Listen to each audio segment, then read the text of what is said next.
tal? Muy buenas a todos y bienvenidos a un episodio más de GRIPS&MICS, el podcast de BJJ Canarias. Una vez más tengo a Gonzalo Samijosky a mi lado, alias el oso judío. ¿Qué tal, Cample? Bien, bien. Y nada, esta vez tenemos como invitado a Igor Tanabe, más conocido a lo mejor en el mundillo como Fat Ninja. Sí, el mejor mote que he escuchado en años. Sí, yo creo que es uno de los mejores. Y nada, vamos a hablar con él. Él es natural de Brasil, pero lleva creo que la mayor parte de su vida viviendo en Japón.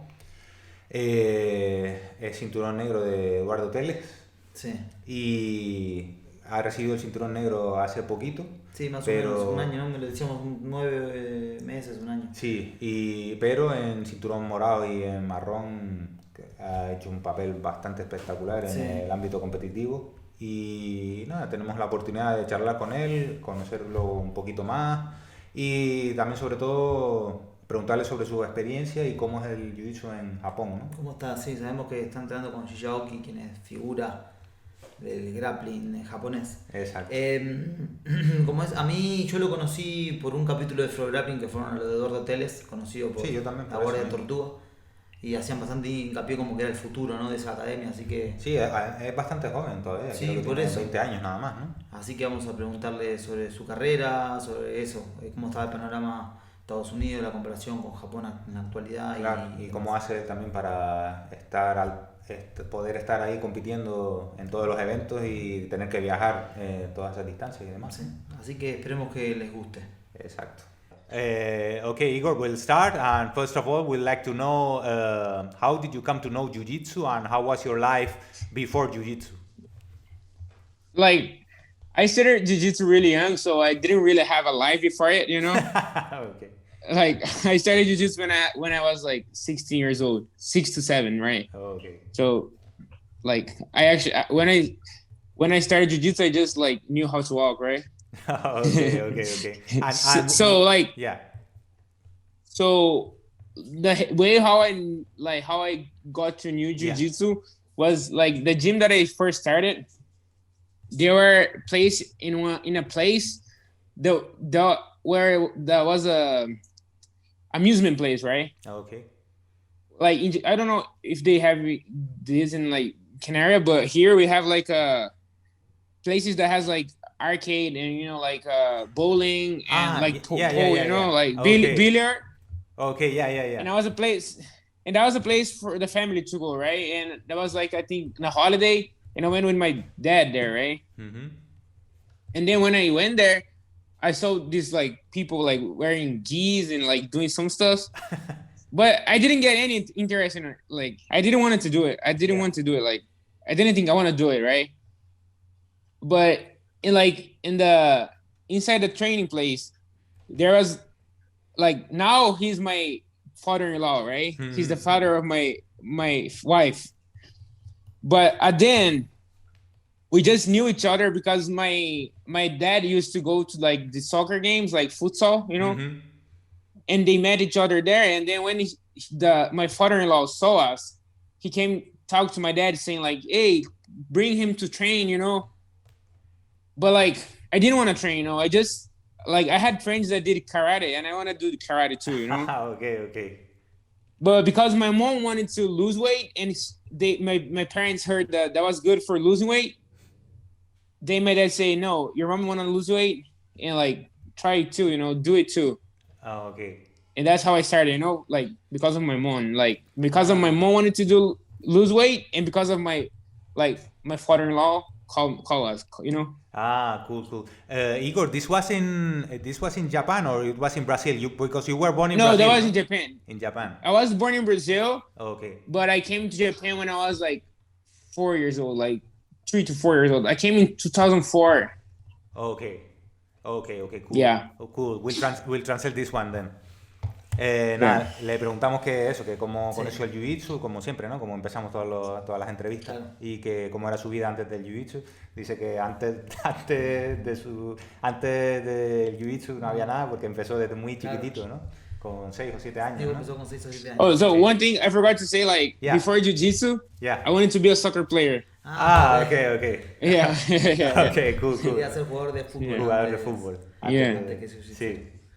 Y nada, dice que nada, estaba en un sitio que era como... Sí, eso es lo que dijo lo último es eso, que él nació en Brasil pero vive desde que tiene 4 años en Japón. En Japón, exacto. Así que todo esto que estamos contando es en Japón. Es en Japón, sí. Eso, que el sitio que comentó, por lo que le entendí, son las boleras estas, ¿no? Con las máquinas de arcade y tal, el billar y esas cosas, ¿no? Entonces, en ese sitio decía... Sí, que su primer maestro es actualmente quien es su suegro, ¿no? Sí, correcto. Que está casado con su hija. Correcto. You know, he wasn't the professor, you know. I understand Spanish. Spanish. A little bit because of Portuguese, you know. But he wasn't the teacher. He was like the student father, you know. My girlfriend, my wife was training there still already, and he was just like there because he was a father. Because there was another professor, but he's the one that called us, you know. Okay. He's a black belt now, but not at the time. He was white belt still. Okay. All right. Okay, cool. Claro, su suegro le dijo, o sea, su actual suegro, que en ese momento dice que no era el maestro, sino que entrenaba ahí, porque su actual mujer estaba entrenando ahí, pues era el padre, ¿no? Claro. Y él fue el que le dijo a través del padre de Igor que llevara al hijo a entrenar, ¿no? Que para ponerse en forma y tal. Y entonces la madre también le dijo que se apuntara, pero por una razón distinta, para bajar de peso, ¿no? Sí. Y entonces él decía que las principales personas que le indujeron a entrenar Jiu-Jitsu fueron su actual suegro y la madre, ¿no? Sí. Y... a ver... Él decía que también cuando estaba en este sitio como que había gente que pasaba vestida que le llamó la atención eso, ¿no? Que estaba la gente con los kimonos. Sí, que en ese momento no le llamó la atención ni nada, ¿no? Y él tenía amigos en aquel entonces que entrenaban karate y él quería hacer karate. Como todos los niños. Sí. Y nada, antes de seguir, ya que comentó el tema del peso, le vamos a preguntar por el mote, ¿no? Claro. Que para mí es uno de los mejores motes que hay en el Jiu-Jitsu. Sí, verdad. Igor, before we go on with your Jiu-Jitsu career, we want to ask you for your nickname because we think that personally is one of the best nicknames out there. Yo, thanks so much. I like it a lot too. Yeah, it's very cool. For people who don't know, they call him Fat Ninja, and we want to ask you how that come up. Like that, nobody called me before. I posted a video doing some burn balls, right? All right. And I put just in the comment moving like a fat ninja. That's it. Okay. You know, and then they just people just call me like that, you know. Like your friends and training because partners. Because I'm from Japan, right? And I put ninja because I'm Japanese, you know. Yeah. And ninja moves fast, right? Yeah. And fat because I'm fat, you know. I'm heavy. Yeah. Cool. Nada, dice que fue porque un post que hizo en sus redes sociales, ¿no? Sí. Que él mismo haciendo un berimbolo y él mismo puso un comentario de moviéndome como un fat ninja, ¿no? Sí, un ninja gordo. Como un ninja gordo. Y que nada, que desde entonces la gente lo vio y le empezaron a llamar así, ¿no? Sí. Y él lo puso porque eso, él es japonés y tal, y con ninja. La cultura, claro. Y gordo pues por su complexión. Sí, que es pesado, grande. Sí, claro. Y nada, que él decía también que a él también le gusta ese nick y que está muy guapo, ¿no? Sí. Continuamos con la carrera, ¿no? Vale, entonces vamos a preguntar por la primera clase y el cinturón blanco en general, ¿no? ¿Cómo fue? Más o menos, sí, tal cual. Vale. Igor, we want to continue, how was, if you remember, how was your first class, and in general lines, how was your white belt journey? Man, I don't really remember how was my first class. Okay. I remember that I was really nervous, right?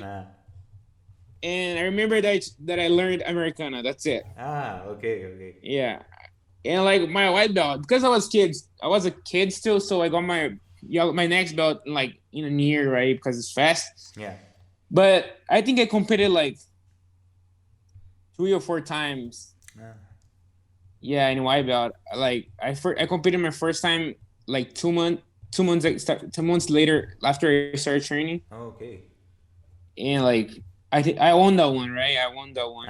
Cool. I have the video still too. Like I was really small. Nice. Didn't even know what I was doing. Like I just remember going to the tournament, and like I didn't even like couldn't imagine how that goes, right? And then when I get there, like I'm the youngest, right? So my fight was the first one. Okay. And like they didn't even tell me like where to go, and they put me in the middle of the mat, like, and I was like, what should I do? What should I do now? You know? Okay. And like, I was too nervous to the point that like, even though I won, I cried. You know, like. Yeah, you were too young. But like I didn't know what was happening. You know. But did you have in mind that you wanted to compete, or it was something that they forced you to do? Like no. I wanted to do it. Yeah. Nice. Since the beginning, like they say that we have a tournament, and I say, yeah, I want to do it. Okay, cool. Like. Okay, nice.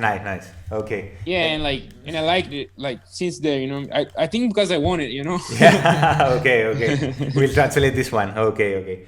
Nada, dice que empezó... Claro, empezó muy joven, ¿no? Por eso está diciendo que no... Que no se acuerda de la primera clase.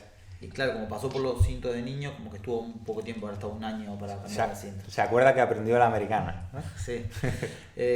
Nada, dice que compitió desde el principio, ¿no? Que compitió 3 o 4 veces siendo blanco. Exacto.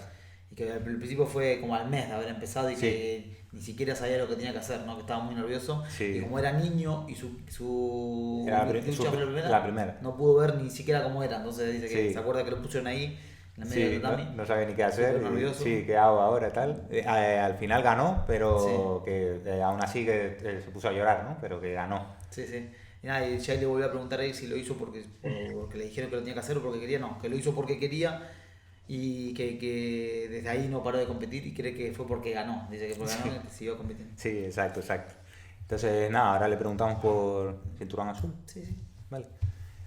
Igor, like continue with the sequence. Now, how was your blue belt journey? So like, for me, like before blue belt, I had like yellow, orange, green, right? Yeah. Like, so I started jiu-jitsu with 6 to 7 years old, but I just got my blue belt when I had 15, right? No. And when I got my blue belt, man, that was like a dream come true because we didn't have like a lot of opportunities to go to fight big tournaments when you're a kid, right? You just have pancakes, but that wasn't a reality for us in Japan to go to pancakes, right?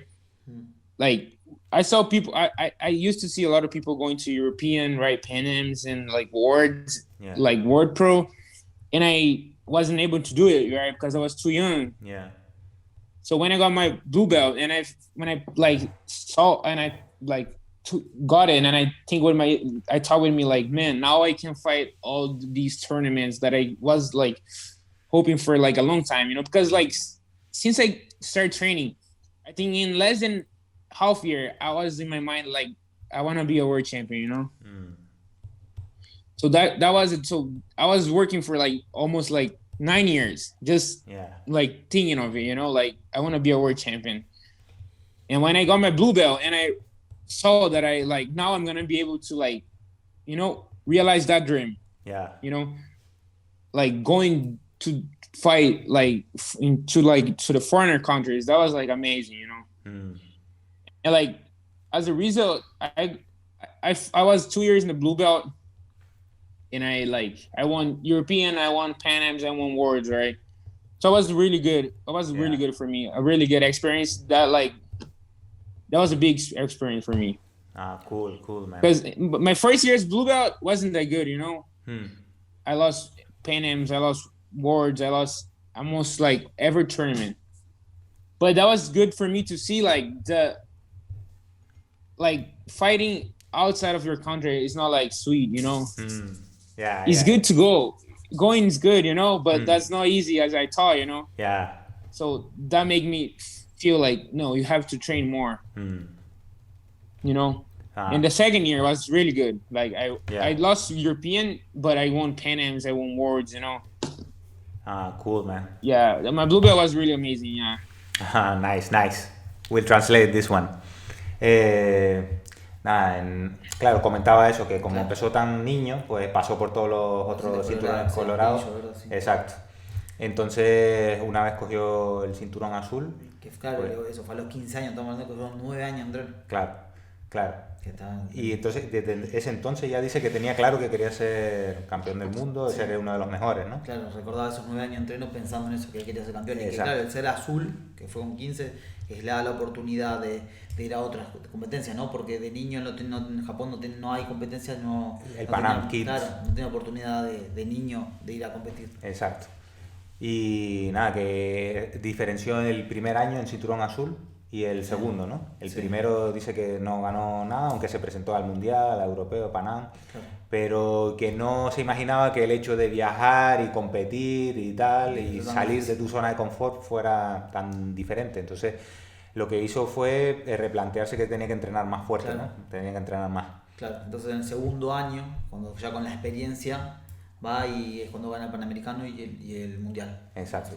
Vale, el europeo no lo ganó, pero quiere decir que eso, descubrió que no era nada fácil salir fuera de tu país a competir. Exacto. Y sí, al final mejoró, ¿no? Y dice que eso, que el cinturón azul lo recuerda con mucho cariño. Mucho cariño, claro. Sí. Le voy a preguntar cómo era la escena en aquel entonces, ¿no? En Japón, sobre todo. Sí, claro. No conocemos tanto, entre comillas. Igor, before we continue on the belts, we want to ask you if you remember how was the jiu-jitsu scene at that time when you were blue belt? Like, were there many practitioners in Japan, or it was known, like people knew what was Brazilian jiu-jitsu? No, like actually the practitioners in Japan is getting like more and more every year, you know. Just this year because of the pandemic, like we kind of stopped like growing. But man, like since 2015, the scene was like really growing every year, you know. But just we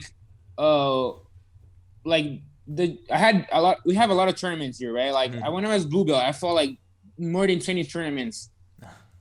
But the thing is, like, they're not like competitors, you know. They're like that people work, they have family, so they just train at night. Okay. I'm an athlete, you know, so that's like, then like I train way more than them, so like we got a kind of different, like, you know, get like a kind of like a difference of level. Yeah. Right, but Japanese people, man, they're like so focused, you know. Like they train a lot, like they're like really impressive, like how they, like, even though like they're not like competitors, they work hard, you know, like to get better at it. Like they have discipline, you know, since like they born. We believe so as well. So like the jiu-jitsu scene there was like we had tournament, we got a lot of tournaments, like tournaments was getting more full every tournament, so it was good already, you know. Okay. And Igor, do you think there are coming more athletes out of Japan like yourself there now? Man, like we had Andy Murasaki, right? Yeah. You know him, right? Andy Murasaki, yeah. He's the same age of me. We used to fight every time. Like Robert Oda, you know, Robert Oda. Mateo Zonda, he's the European champion, you know. Those are like the same age of me, but now it's coming, like, I don't know if you guys know, but there is one like the training with Mendes brothers now, Gustavo Ogawa. And there is another. No, he's a blue belt still. He's juvenile one still. Okay. And there is one other one that training at Atos, that called Kawan. And there's another one that calls Luan. So I think we like Japan has a lot of, like, you know, we have a lot of potential. Okay. Because different of a lot of people, like Brazil, like people here have conditions, right? Like, so they have conditions, they have a good place to train, you know. In Brazil, like people, man, they don't even have things to eat sometimes, right? Yeah. But that doesn't happen here. So people have a good food to eat, have a good place to train, you know, with air conditioner and stuff. Like sometimes that's not good if you don't have a good mentality, you know. Yeah. But and now, man, it's so easier to, like, people get like information, right, through internet. So, and like I when I turned juvenile, right? That wasn't we didn't think that was possible to go outside to train. Right, and the very first person that did it was Andy Murasaki when he went to Caltech. Okay. So now the kids that is coming up, they're like doing the like since they're like 15, they're 14, you know. Yeah. So that's gonna make them like get even better, you know. So man, I think you say like people like me, but man, I think they're gonna be way better than me, you know, like. But that's good, no? Like the coming generations. That's what getting better. That's what I want. Like I want them to get even like a lot better, you know. Yeah, and you guys are the pioneers, no? Yeah, for sure. Yeah. That's gonna make me like work even more, you know. Yeah, nice, man, nice. We'll translate this one. Si le preguntaste por cómo estaba el panorama cuando él empezó, eso. Y él dice eso, que sí, que desde que él empezó hasta ahora, que siempre ve que hay un crecimiento grandísimo de año a año, gradual. De 2015, dijo, ¿no? Sí. Que siempre hubo muchos torneos en Japón, entonces, pero claro, dice que chocaba eso, de que no había muchos profesionales. Claro. Hay mucha gente que sí, que está muy enfocada, trabaja duro, está bien entrenado, pero no se compara con un profesional que entrena la cantidad de horas. La gente tiene trabajo, familia y demás, ¿no? Exacto. Decía que sí, vos le preguntaste él decía que hay mucha gente con potencial en Japón, dado las comodidades, entre comillas, que tienen, a diferencia de otros países como puede ser Brasil, ¿no? Que tienen buenos sitios donde entrenar, no tienen que preocuparse por otras cosas que entrenar, que hay gente que la está pasando mal, ¿no? Sí. Habló de Andy Murasaki y demás personas que han podido salir y entrenar que entrenan en Atos Jiu-Jitsu y tal, que también son de la misma generación de él y los nombró como referentes, ¿no? Claro, él decía también eso, que cuando era juvenil como que no había el conocimiento de saber que se podía salir a entrenar afuera, que ahora está claro que sí, que se puede y que hay gente que lo hizo, que se puede entrenar afuera. Exacto. Y también el poder de internet, ¿no? Que tienes mucha más información, puedes progresar más rápido, ¿no? En ese sentido. Por eso, sí, él cree que las generaciones que vengan van a ser mejores que ellos. Exacto, y lo que va a hacer también que por ello él trabaje más duro todavía, ¿no? Tal cual. Ok. Y vale, entonces ahora le preguntamos por el cinturón morado, ¿no? Sí, en el mismo sitio y demás. Eso. Igor, now we want to ask you about your purple belt. And if you still, like in your whole career, you train in the same academy or you switched? Or... So I'm going to get back a little bit. So when I first started, I started this gym, like that was in a museum, right? Yeah. And then the professor had to leave to go to Brazil, and my dad took the talk. Like he just like took the gym to him, right? So he was the professor now. But I still in the same gym. Oh, okay. And then my dad had he had a gym, right, and he had to close it. Oh. That's when I started to train with my girlfriend father, like my father-in-law, my wife's father. And I was dating with my girlfriend already at that time. And my father and him they started a gym together, right? Oh, okay. And then I trained there from like green belt to like purple belt, right? Oh, okay. And then like during that time, my dad had to leave. He got really busy at work, and he had like stuff for like he owned stuff, and he just left the gym, right? Mm-hmm. And then when I was at that gym, I went to US. So when I went to US, I started to train 9-9. Okay. And then I switched to 9-9, but when I switched to 9-9, my professor decided to switch to 9-9 too. So I didn't leave the gym, you know? Okay. We just the whole team just switched to 9-9. Okay. Yeah. Nice. But yeah, like I was kind of in the same lineage, you know? Like I didn't like really leave the gym, any gym, you know? Yeah. I was with this professor, and this professor left, and I stayed with my dad, the same team. And then my dad had to leave the team. My dad had to close the gym, and then he started another team, right? Mm. And then my dad leaves, but I never left, you know? Yeah. Understand. And Igor, why 99? Is there any specific reason or? Like why did I choose 9-9? Yeah. So I was when I went to Pan Am's, in 2018 when I was purple belt, right? Mm-hmm. I went to Pan Am's, but I went with the intuition to come back, right? I went to US just to fight Pan Am's and then come back to Japan. And when I went to Pan Am's, I stayed at Niner, right? Because I knew Professor Telles for like another time we met, you know, and then he let us stay there. And man, when I stayed there, like the vibe, like the mood was so good, you know, like I say like, man, like that might not be the hardest train ever, you know. Like, but here I can train, like I can have fun training here, you know. Yeah. And like that's because I like jiu-jitsu, you know. I don't want to train at a place like that. I don't feel happy doing it, you know. Yeah, of course, man. And like when I trained at 99, I just loved the vibe there, you know. I say, man, I want to stay here. I like the people here, like they're really cool. Cool. Like here, I can train, like I can actually have fun. And like the train was still good though, really good. The train was really good, right? But the train was good. Plus, they had amazing vibe, right? So I just talked to my father-in-law and my father and say, man, I want to stay here. So I stayed there for like 4 months with my wife. At first, we was living at the gym. Yeah. And then we found like a roommate, Tim, like called Tim. And this guy was like that was an angel for us, you know, because he just like took us to his home with like his wife Marisa too. They were angels, you know, like they didn't even know us. We could like just go into their house and they'll rob everything and they like, right? Nice, man. Awesome. Yeah. Okay, we'll translate this one then. A ver, vamos a ver si cogimos la historia bien. Claro, él dice que realmente nunca cambió de academia, ¿no? Sí. Y lo que pasó fue en el sitio este donde empezaron a entrenar, que dijo al principio, claro, se remontó un poquito atrás en el tiempo, ¿no?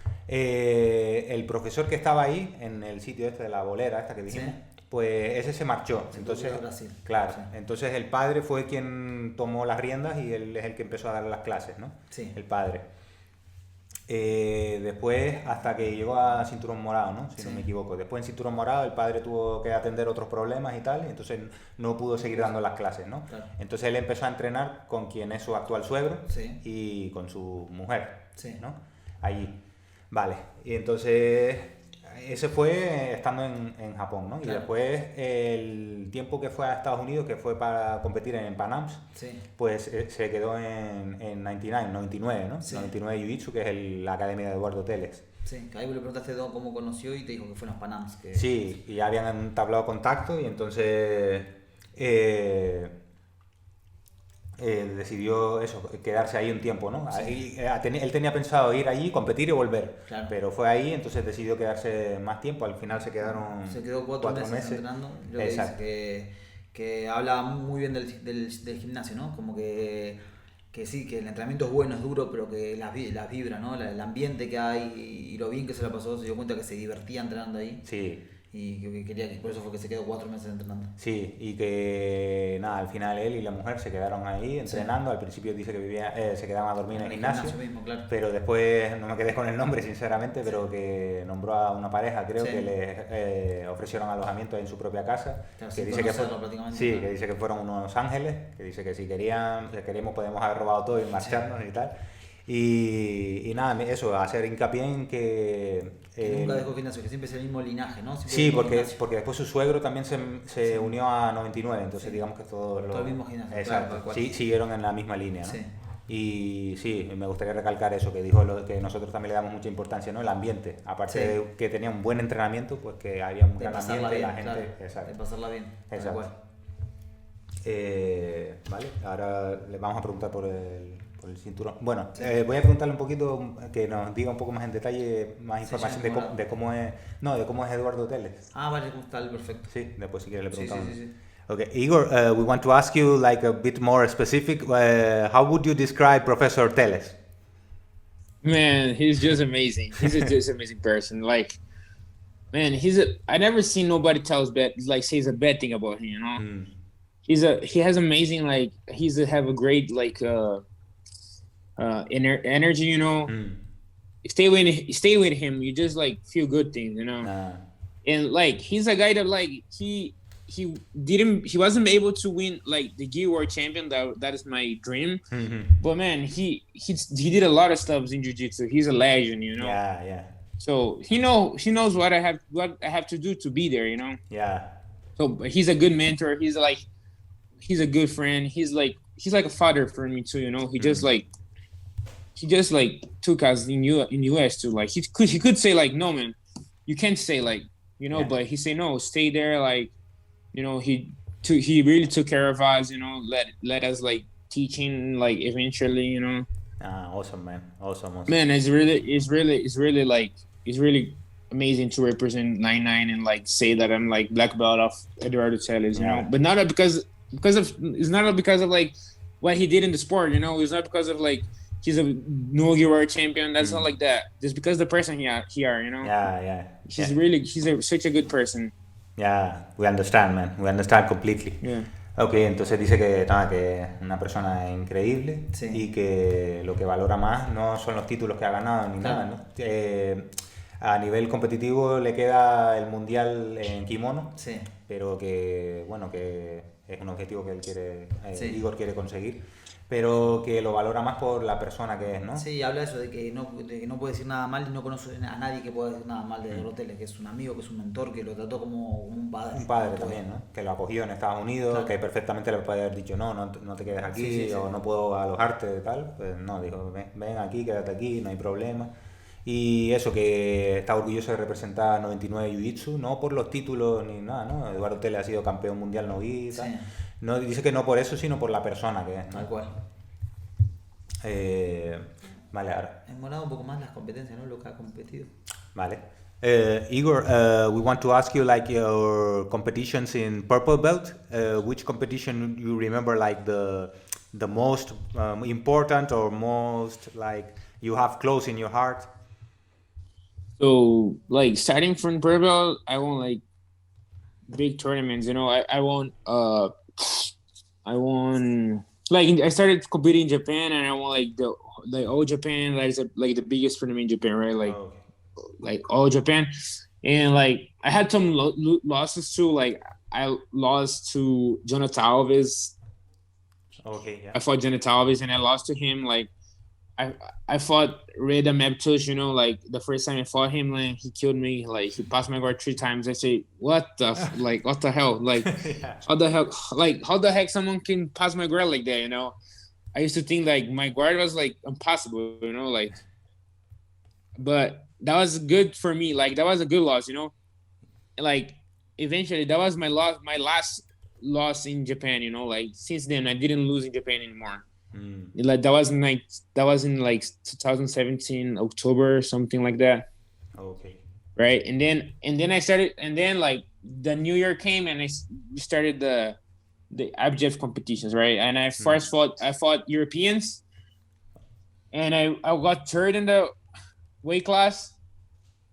And then like when I went to Absolute, I had in my mind like, you know, man, like it's time for me to try to fight all those guys that I was sparring for, you know, like that used to inspire me. Like that's my chance to fight them. And I didn't have in my mind like any time that I'm gonna win this, you know.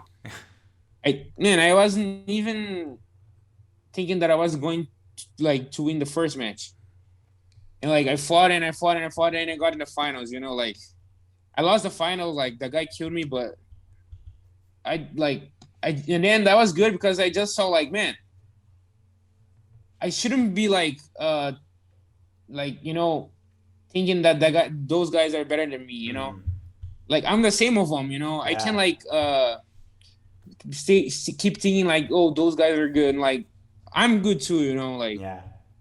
So that's when I stopped following everybody. I say, no, man, those guys, I shouldn't be following them, you know. Like I have to think that I'm the same level of them, or better. Yeah. You know. So that's when I stopped following everybody. And I went to fight Pan Ams, but Pan Ams I also lost, right? Yeah. And then came Worlds, and to be honest, I didn't think even one time that I was going to win Worlds. Man, I lost European, I lost Pan. I was like, man, how I'm gonna win this? You know, like but at the same time, I was there and I was like, and then like I had 6 matches to win, right? Yeah. And to even get a medal, I had to beat Reda, and he was the guy that passed my guard 3 times in one fight. I was kind of like, man, like I'm not even gonna get a medal, you know. But I say, man, I'm here and I like it, you know, I love it. I choose to be here. Like nobody forced me to be here, so I want to do what I can and have fun, you know. And then, man, I don't know what happened to me. Like I just like won it, you know, like yeah. Like I was fighting once by once, you know, didn't thinking like a lot of like the final, you know.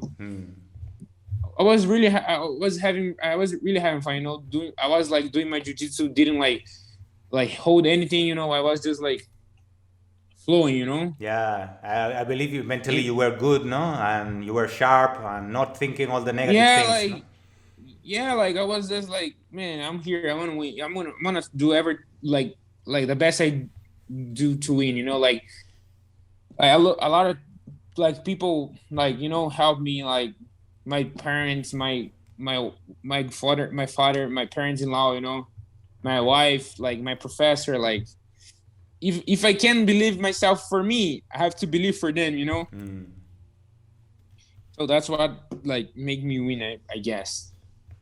Nice. And then like after, like that was amazing, you know. Afterwards I won American Nationals open weight, right? And then I came back to Japan and I fought Grand Slam. I fought Asia Open. I won double gold Asia Open, right? Okay. And then I went back to US and I fought Nogi Awards and I won it, right? And then after that I got my brown belt. Awesome, man. That's awesome.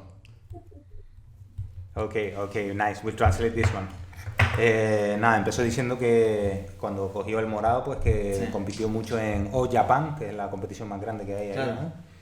Después también tuvo 2 derrotas, una contra Jonathan Alves y creo que el otro dijo Haysam, Reid Haysam, Dida, eso, perdón. Dida, y que Dida, eso, que él creía que tenía él mismo creía que tenía una guardia increíble y le pasó así, dice, ¿cómo puede pasar la guardia así? Tan fácil. Y bueno, también dice que es la última vez que perdió, ¿no? En Japón, que estamos en 2017. Exacto, y en octubre de 2017 más o menos, y después dice que llegó el año nuevo y ya empezó todo el circuito de competiciones. Pero igual rescataba que dice que fue una buena pérdida, porque le demostró que no era impasable su guardia y que tenía muchas cosas por mejorar. Por mejorar, exacto. Y nada, empezó con los europeos, ¿no? Sí, que se en el peso y fue con la primera vez que se mete, que empezó a ver, de probar a meterse en el absoluto, ¿no? En el absoluto, exacto.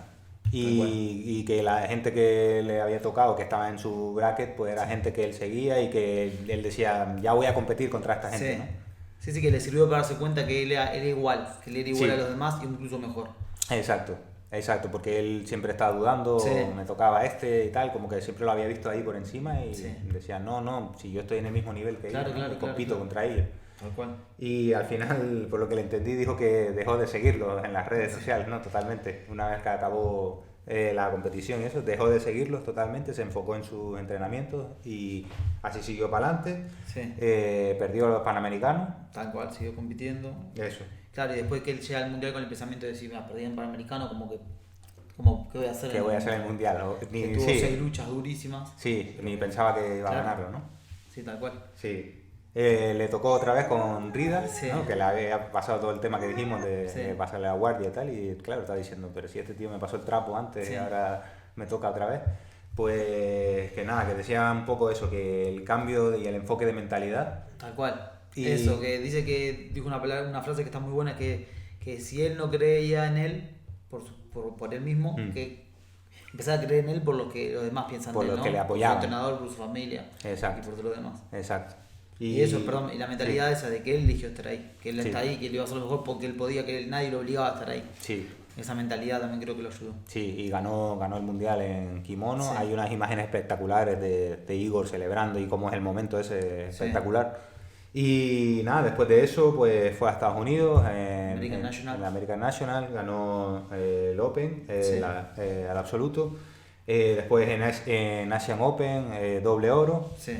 Y después, para finalizar el año, el Mundial No Gi, ¿no? Sí. Sí, Realmente ahí. el broche ya a la trayectoria. El mejor morado del mundo tiene que ser marrón, dicen, ¿no? Exacto. Y entonces ahí le dieron el marrón, ¿no? Pues nada, le preguntamos ahora por el cinturón marrón. Sí, a ver cómo fue esa etapa, qué cambio hubo. Vale. Igor, now we want to ask you about your brown belt. So my brown belt, I didn't compete a lot as purple belt, right? So I got my brown belt and I went to Japan. And the first tournament I did was European, right? And like, I don't have a good like memories of European because like before it, I had my first Christmas in US, right? Okay. And I was just done competing like no awards, and that's not an excuse, right? That's not an excuse, but that was a miss, and I know it, and I learned with it. That's why I'm sharing with everybody. You know, like that's not like because I lost, but like I just lost focus like totally, right? I went to US and I used to keep like 94 kilos. Okay. And I spent Christmas in US and I went to like 108 kilos. Yeah. And I just couldn't stop eating, you know. See, I went to Japan and I wanted to fight European at like heavyweight, which is 94 with the gi. But that was just getting possible because I couldn't focus, you know. Yeah. But I still wanted to go, so I just went super heavy. I still had to lose weight, right? And man, like that's what I want to show everybody, like even to the young guys that look at me like everything you do, like you're gonna have something that's gonna like you're gonna or you're gonna get something good with it, or you're gonna get like something bad, like. But always what you like how can you say it, like when you like whatever you do, then it's gonna have a result, right? And I didn't focus, so man, that European 2019 with the brown belt, that was my very first tournament that I didn't get a medal in my whole life, you know. Like I don't know, like if people like everybody can like imagine it, but that was my very first tournament that I didn't have anything with me, like, you know, I just had a loss and I didn't have even a medal to like bring home. And that was a big shock, you know. But I knew why that happened, you know. I knew it. Well, at least that's important, no? Because then you realize what you have to correct. Yeah, for sure. Like at least I did it at brown belt, right? I didn't do it at black belt. Yeah. Right. And then I fought European and I had this, and then I fought that was that wasn't a brown belt fight, but that was during my brown belt, and I fought Quintet, you know. Yeah. Which is one of the biggest like grappling like tournaments in Japan, right? Yeah. And I fought that one, but that one I didn't lose. I didn't lose. We got double DQ. I fought with Heisam in that fight. And we both didn't really understand the rules, and we both DQ'd, right? Disqualified. And then I went to Worlds.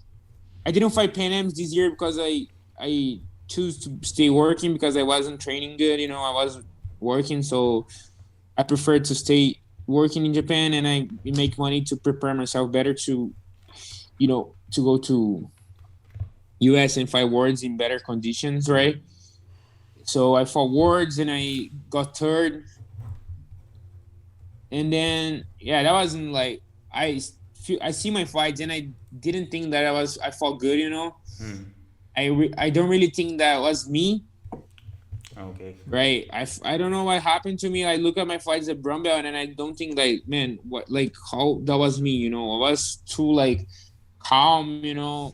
Like I like to scramble, you know. I like to move, but for that fight, for last year, I was like too calm, and I didn't understand. I don't understand why, but at the same time, I kind of get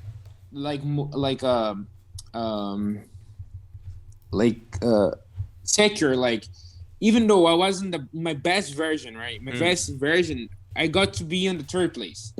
Yeah. You know, like that's kind of like a good thing, right? because I knew that I could do better. But even though I didn't do like as good as I thought I could, I still got third place, right? Yeah. I still beat the this guy that was second in Brazilian nationals. He's really good. So that was good for me too, to see it, to experience it. And then I fought American nationals, and I got second too. I got submitted by Roberto Jiménez, my big friend. Yeah. He toe-hold me and then I came back to Japan. I fought Asia Open, right? And I got double gold this time too. Okay. And then that was it. And then I didn't fight any big tournaments anymore at brown belt. Oh, I fought All Japan too, right? And I won All Japan and Grand Slam too. Oh, okay. And that was it. And then came this year, I choose to don't fight Europeans because I wasn't training. No, I actually choose to don't fight Europeans because my wife was pregnant. Okay. Yeah, I forgot this big. I forgot. She's gonna kill you. Yeah, she's gonna kill me. We'll ask you. We'll ask you about that later. Yeah, it's like she was pregnant. Plus, I just moved to Tokyo.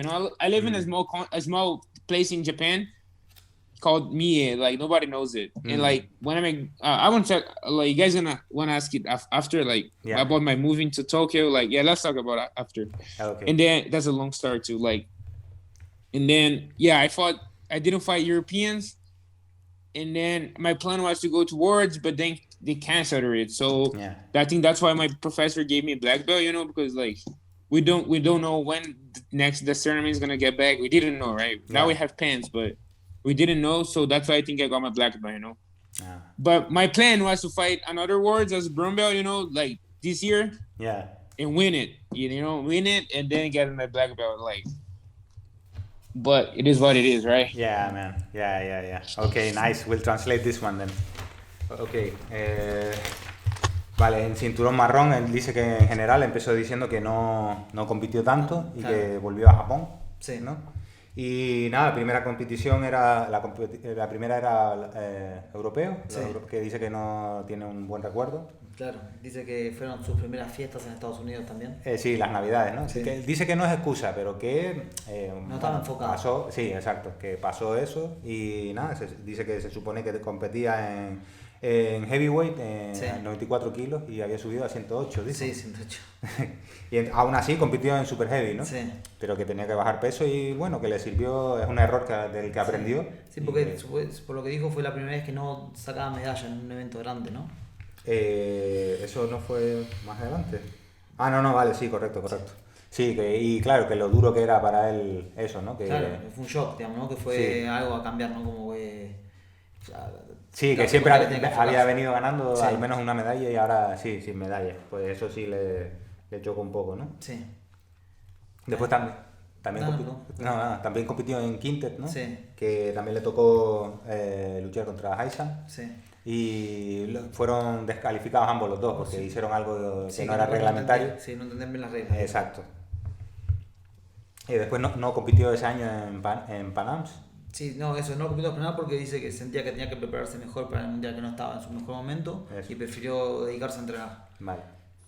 Para prepararse el mundial. Que quedó tercero, pero dice que él viendo las luchas, que se dio cuenta que dice que ese no era él el que estaba luchando, que no era su estilo, que era muy calmado, muy tranquilo, que no es el estilo de lucha de él, que más de scramble, de movimiento. Exactamente. Entonces dice, si con este nivel llegué a tercero, como que tenía posibilidades de ganarlo. Exacto, perdió contra el que quedó segundo en los brasileiros, ¿no? Sí. Exacto. Bueno, después sigue compitiendo en este año en el American National, queda segundo, que fue finalizado por su amigo Roberto Jiménez. Y después de esto vuelve a Japón, donde gana en el Open de Asia doble oro. Y también después recordó que compitió en el Japón y en el Slam, donde también los ganó. Exacto. Y bueno, esas fueron las últimas competencias que hizo de marrón, ¿no? Porque debido a que se cancelaron todas las demás, pretendía hacer otro mundial. Este año quería ganar el mundial en cinturón marrón y de ahí luego ya recibir el negro, pero dadas las circunstancias pues le dieron el cinturón negro antes, ¿no? Sí. Sí. Le preguntamos un poquito más por Roberto Jiménez. Sí, cómo es la relación. Pues han cruzado varias veces, ¿no? Sí, creo que sí. Sí. Le preguntamos. Igor, we want to ask you a little bit about your relationship with Roberto Jiménez, because we had him on the show as well, and he has a very cool jiu-jitsu, and we believe that you have met several times in competition, no? Man, like I fought Roberto like 9 times. No, nine times. No, 10. He beat me 9. Ah, okay. Like, but he's the guy that make me like. He's the guy that made me better, right? I thought I was good enough to win tournaments, like outside of my country. And when I first went to I fought him twice at my first Pan-Ams. Ah, okay. And I fought him twice on my first Worlds. And then I fought him on the Nogi Worlds. Okay. And then I fought him at European twice. And then I fought him on the next Pan-Am. So he beat me 8 times straight. Like no mercy, man, no mercy. Like he submitted me in, I think just European I was close, but in the rest of them he beat me like so bad in all of them. And then like that's what made me train. And then we fought once. We fought the ninth time in Worlds 2017. That's when I got to win, right? Oh, okay. Yeah, and then like I proved to myself that I can do it, I can do it. And then I lost to him. But man, my relationship with him is way more than sport, like he's a really friend of mine, He's like, we fought a couple times, but like I really like him, he's like a big friend of mine. Like I don't know, like man, he's just such a good person, He's really good to be with him. He's like Telles, He came to Japan and he stayed at my house for like I think a week. Ah, nice. And that was an amazing experience to be with him, like because he's inspiration too, Yeah, sure, for sure. Yeah, man. He's like, even though we're the same age and we're the same like belt right now, like I still look up to him, Like I have a lot of things to learn from him, like as a person, as an athlete, Ah, nice. And like, yeah. So yeah, we're like love and hate relationship. Yeah. No, I'm kidding. I don't hate him. Like, nah, yeah. No more. I used to hate him. Okay. No anymore. Yeah. Okay. Nada, dice que eso, que se han enfrentado 10 veces y la ha ganado 9, ¿no? Sí. Y dice que es la persona que le hace ser mejor atleta y mejorar su jiu-jitsu. Hizo mejorar, claro, tantas veces. Decía que eso, se cruzaron en Panamericano, en dos veces, claro, sí. en el Nogi Wars, en todo. Europeo, y que le ganó 8 veces seguidas, dice que llegó a estar. Sí. Y casi todas finalizadas. Sí. Y decía que sin piedad, ¿no? Sí. En la 9ª, que se enfrentaron en el Mundial en 2017, pues ganó Igor. Sí, y ahí... Claro, eso le hace dar cuenta que él puede más siempre que... Eso, que él también puede estar ahí y puede conseguirlo. Y nada, ya a raíz de esto y tantas veces cruzarse y demás, se hicieron muy amigos, ¿no? Sí. Dice que muy buena gente, incluso estuvo en su casa cuando estuvo en Japón una semana. Exacto. Y que es una persona de la cual se puede aprender mucho como persona y como atleta, ¿no? Que es una muy buena persona. Sí, también decía que lo comparó con Eduardo Telles, que tiene ese buen rollo, es agradable estar con él, ¿no? Y que es una inspiración para él, tanto como persona como atleta. Sí. ¿No? Sí. Vale. Vamos a apuntar el tema de haber sido padre, así cómo le cambió algo en cuanto a la carrera, la manera de enfocarse, de entrenar, si tuvo que cambiar algo. Vale. Igor, we want to ask you, like, you are still very young and you've been father recently. How has been that experience and how it has changed your life, if it has changed at all? Man, like, being dad was like really amazing. Like that wasn't something I was expecting, right? Mm-hmm. That just happened, but man, like it's really good, Like I feel like I have an extra motivation, Like change my life because I have more responsibility right now. Like I have my kid, like I can't just do the stuff for my wife, right? I have to think of him now, right? But like that changed my life, but just good things, good ways, right? Like I don't see any like bad thing to be a father, I just see good things, I think like, man, I was a father young, like I'm gonna get to train with my son, like, I might be able to even compete like the same bracket of him, You're already putting him geese on, no? Yeah, I do. Like, but I'm not gonna force him to do jiu-jitsu. I think in the beginning, because it's good to know a martial art, like as a self-defense. Yeah. But then when he grow up, I'm gonna like leave to him like do whatever you want, If you want to do jiu-jitsu, you do jiu-jitsu. If you don't want to do it, like do something you want to do, like don't waste time, doing things that you don't want to do, because that's what my parents did to me. Yeah. Like I stopped school like when I was 15 years old, right? And a lot of parents would say, man, your parents crazy. Yeah. Actually they do, right? They say it, but in my parents' mind, they're like, if that's what you want to do, and like studying doesn't really change anything in jiu-jitsu, right? You be like you have a grade in the university and you have a grade in like eighth grade doesn't change anything, right? I think like what changes jiu-jitsu is like how hard you work, like you just have, like, to be honest, in jiu-jitsu you have to talk, and write and read. The other things you can learn in internet, how to like how to talk with people, how to like, like those things you can learn like with life. So that's what my parents thought. Like, you don't like school. I didn't like school, to be honest. And like they say, like you don't like school, and you're gonna be wasting time because you're gonna be doing something you don't like, and eventually you're gonna stop it. So just like do what you like, because you have a future, you just have to work hard to it. And that's what I want to pass to him too, I'm not going to tell him like, don't do school, Yeah. But if the school's going to change something on what he wants, then I will make him do it.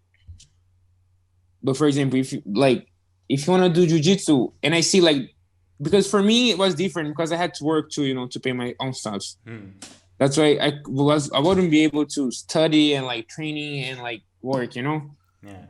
But if he's able to study and train, then I would tell him to like still study, But if you have to choose each like anyone, then like if the school doesn't like change a lot of things, then I would say him like, Yeah. But I'm not telling nobody to stop school, right?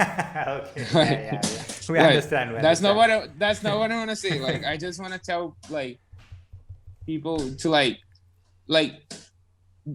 seeing the whole thing. What I want to say, like, you don't have to follow anything, There is no rules, in your life, Yeah.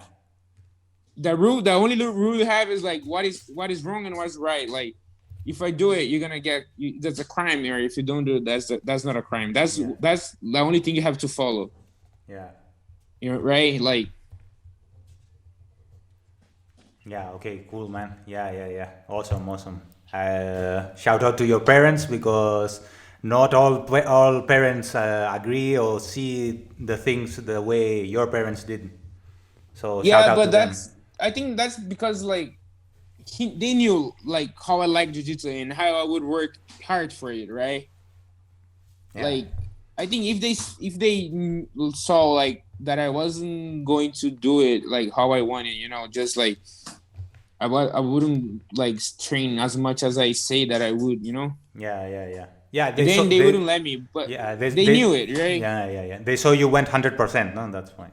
Yeah, and then that's easy. That was easier too, because my dad is a black belt, right? So okay. He understands more. Yeah. Yeah. Okay. Cool, man. We translate this one. No, sí, decía eso, que sí, que claramente hubo muchos cambios, ¿no? Pero son cambios que para bien, ¿no? Sí. Que es algo increíble, inigualable, y que, bueno, claro, no era esperado, pero bueno, también le sirve como una motivación extra, ¿no? El tema de ser padre, ¿no? Claro. Sí, todo positivo, y eso, que ya tampoco tiene que centrar más su atención en el hijo, ¿no? Ya no es como antes que... Sí, claro, tiene más responsabilidades, ¿no? Exactamente. Pero eso, todos los cambios que tuvo fueron por un buen sentido, ¿no? Sí. Nada, le preguntamos al niño y dice que no intentará no forzarlo a que haga jiu-jitsu, que en un principio seguramente lo hará porque ahí tengas alguna arte marcial o algo, ¿no? Sí, que como base o para empezar, para un niño que está muy bien. Y yo le había dicho eso, que en su perfil pues sale fotos del hijo con kimono ya, ¿no? Tan pequeñito. Y dice eso, que sí, que me gustaría que hiciera, pero no se lo voy a imponer. Claro, también estaba hablando del papel fundamental que tuvieron los padres, ¿no? Exacto. Lo apoyaron, él dejó el colegio con 15 años, sí. Le gustaba, dice que no hacía nada en el colegio. Sí. Y nadie es eso, que no quiere dejar un mensaje como que quiere dejar la escuela, pero que nada, que tener el apoyo de los padres y los padres tenían la certeza de que él estaba 100% convencido de lo que quería hacer y que lo veían intentarlo tan fuerte, más el padre siendo un cintonero que sabía de lo que se trataba. Claro. Nada, que tuvo el apoyo de sus padres, ¿no? En ese sentido. Exacto. Entonces él decía eso, que sí, que está bien eso, la universidad y tal y eso, pero si tú de verdad te quieres dedicar a esto y la universidad y todo eso no te va a servir, que sí, después él decía eso, que en Jiu-Jitsu pues sí, los atletas tienen que saber hablar en público, saber expresarse y demás, pero que eso se puede aprender con la experiencia y con la vida, digamos. Sí. Pero bueno, una vez más eso, recalcaba eso, que no estoy incitando a nadie que deje los estudios ni nada, sino simplemente estaba contando su propia experiencia, ¿no? Y cómo los padres le apoyaron en ese sentido. Ya sobre el cinturón no se le puede preguntar mucho porque no ha habido competencias, pero sí él quería comentar sobre la mudanza a Tokio, ¿no? Sí, Igor, we want to ask you, like you mentioned, you before mentioned how was your move from Mie to Tokyo? Yeah, can you guys just wait a little bit? I'm gonna put my phone in charge. Yeah. Like my battery is. Wait, really? Yeah, no problem. Estás grabando. Hay que aplaudir, ¿no? No. Pero... Seguro, y cómo detectas el corte y eso. No, porque lo miro. 40 minutos, 12, 40. ¿Seguro? Sí. Sí.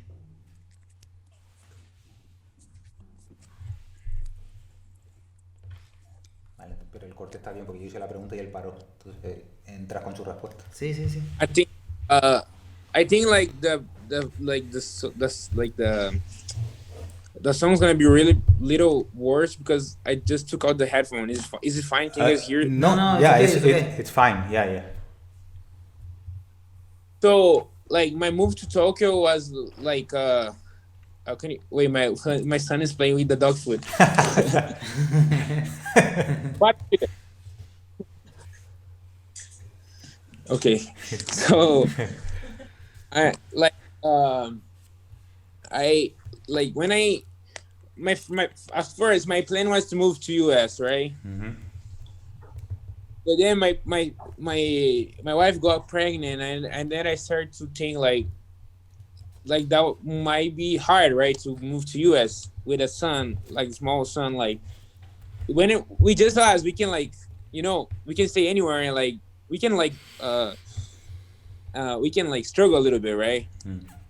But with the son it's different. We can like just like make him stay with milk, you know, he can't stay with the milk.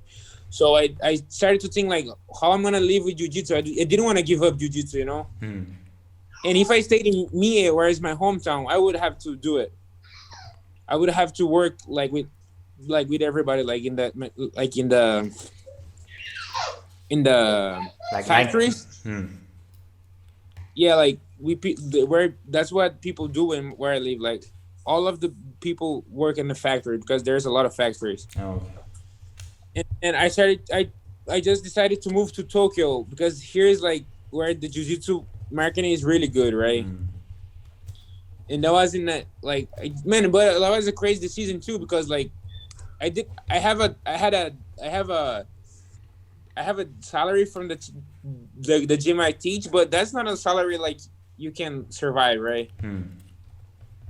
But I stayed to my wife like, hey, I want to do it, and then like she's crazy too because she said okay, right? Like okay.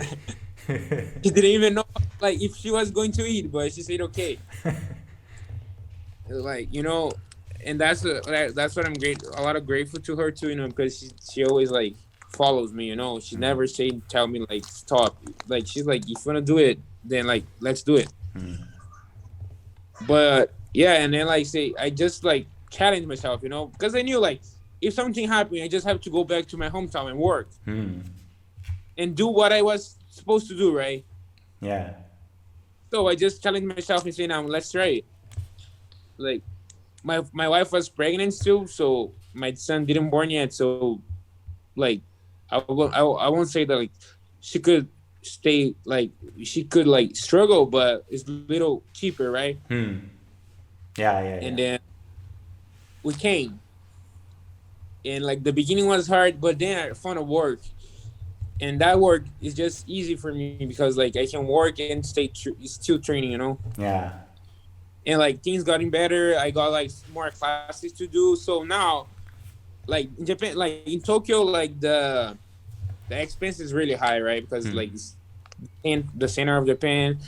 But now, like I can tell, like I can pay all my bills with my money that I get from jiu-jitsu, right? Awesome, man.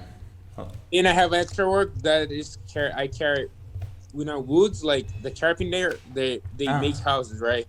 Yeah. And then I just that wood for them. Okay.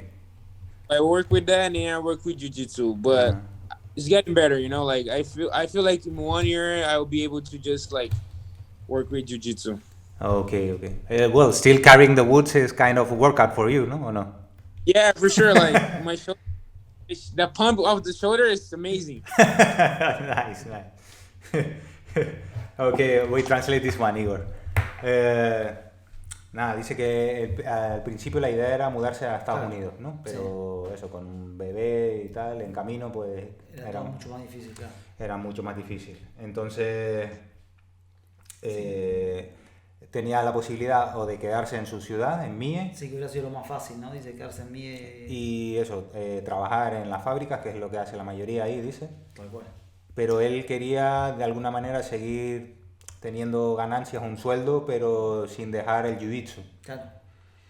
Por eso es que se decide mudar a Tokio, ¿no? Porque en Tokio el mercado del jiu-jitsu es bastante grande y tal, y se lo comentó a la mujer le dijo que sí, que por eso dice está igual de loca que yo, porque le dice que sí, que en ese sentido le apoyan todo y que a todo le dice que sí, para adelante y tal. Tal cual. Y nada, que eso también era eso dice sí, que tiene un salario, que le ofrecieron un salario, pero no era un salario como para vivir. Dice, habla de lo caro que es Tokio para vivir, ¿no? Exacto. Pero bueno, que con eso y también por lo que le entendí, hacía también, o sea, para los carpinteros y eso, pues cargaba las maderas y todo eso, ¿no? Y él así les lleva, o sea, era eso solo. Sí. Y de ahí también sacaba un dinerillo extra que yo le decía, bueno, eso es como un calentamiento.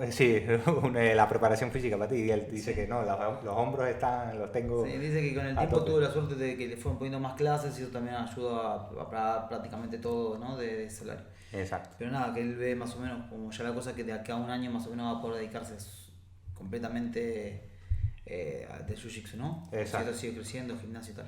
Exacto. Nada, le podemos preguntar un poco de su gimnasio y un poco cómo es su día en el gimnasio y que nos hable un poco de sus compañeros y creo que uno de sus compañeros, no sé si es compañero que pasa ahí de vez en cuando de Shinyaoki, ¿no? Sí. Se le podemos preguntar un poco por ahí. We want to ask you like how is your regular day in the gym and like your schedule, and maybe talk a little bit about your teammates and the other professors that give jiu-jitsu lessons in your gym, which is Igloo Brazilian Jiu-Jitsu, no? Yeah, like my schedule like is really crazy because I work like I don't know when I'm working, you know. I just know one day before, so I don't really have a schedule. So we just like in the day one day before we just say like, oh, let's train at that time, you know. Oh, okay. And I train like twice a day. Sometimes I work morning and like noon, and then I go lift and then I go BJJ, you know. Like I don't have a schedule. Oh, okay. That's hard, you know.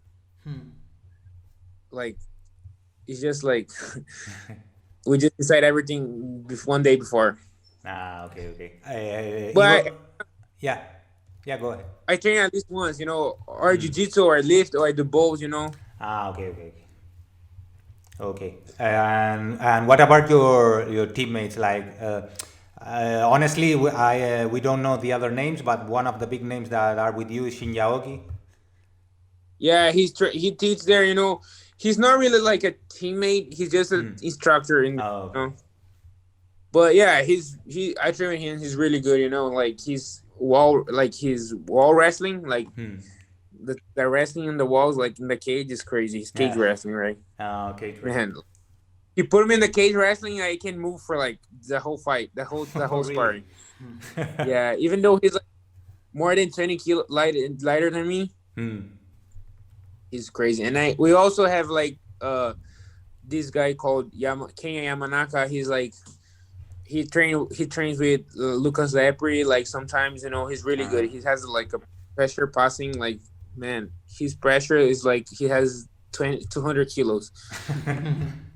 If he gets you on the if he gets his underhooks, like, man, it's crazy. Nice. And we also have Kenta Iwamoto. He won ADCC trials. Yeah. He's the one, like, man, when I first trained grappling and I started training grappling, he's the one, like, man, he took me so many times on the heel hook that I was like, man, I have to learn it. It's because of him you won your last fight with heel hook. Yeah, pretty much. Like, he's the one that taught me. Nice. And I have like Daiki Yonikura, you know, we have like nobody really knows them because they don't really go out of Japan, right? I have a pretty good team, you know, like, and I think soon everybody gonna know them, you know. Nice. Okay. Pues nada, dice que no tiene un horario fijo, específico, sino que el día anterior sabe qué es lo que va a hacer al día siguiente y así es como se planifica. Un poco complicado. Sí, dice que bueno, suelen ser 2 clases por día. Sí, una o 2 y lo combina o hace jiu-jitsu o pesa o las 2 cosas en el día, ¿no? Pero que todos los días hace algo, pero que es de esa manera como tiene programado el entrenamiento, ¿no? Sí, después habló, bueno, de que sí, es verdad que Aoki está, pero que él lo considera más como un instructor.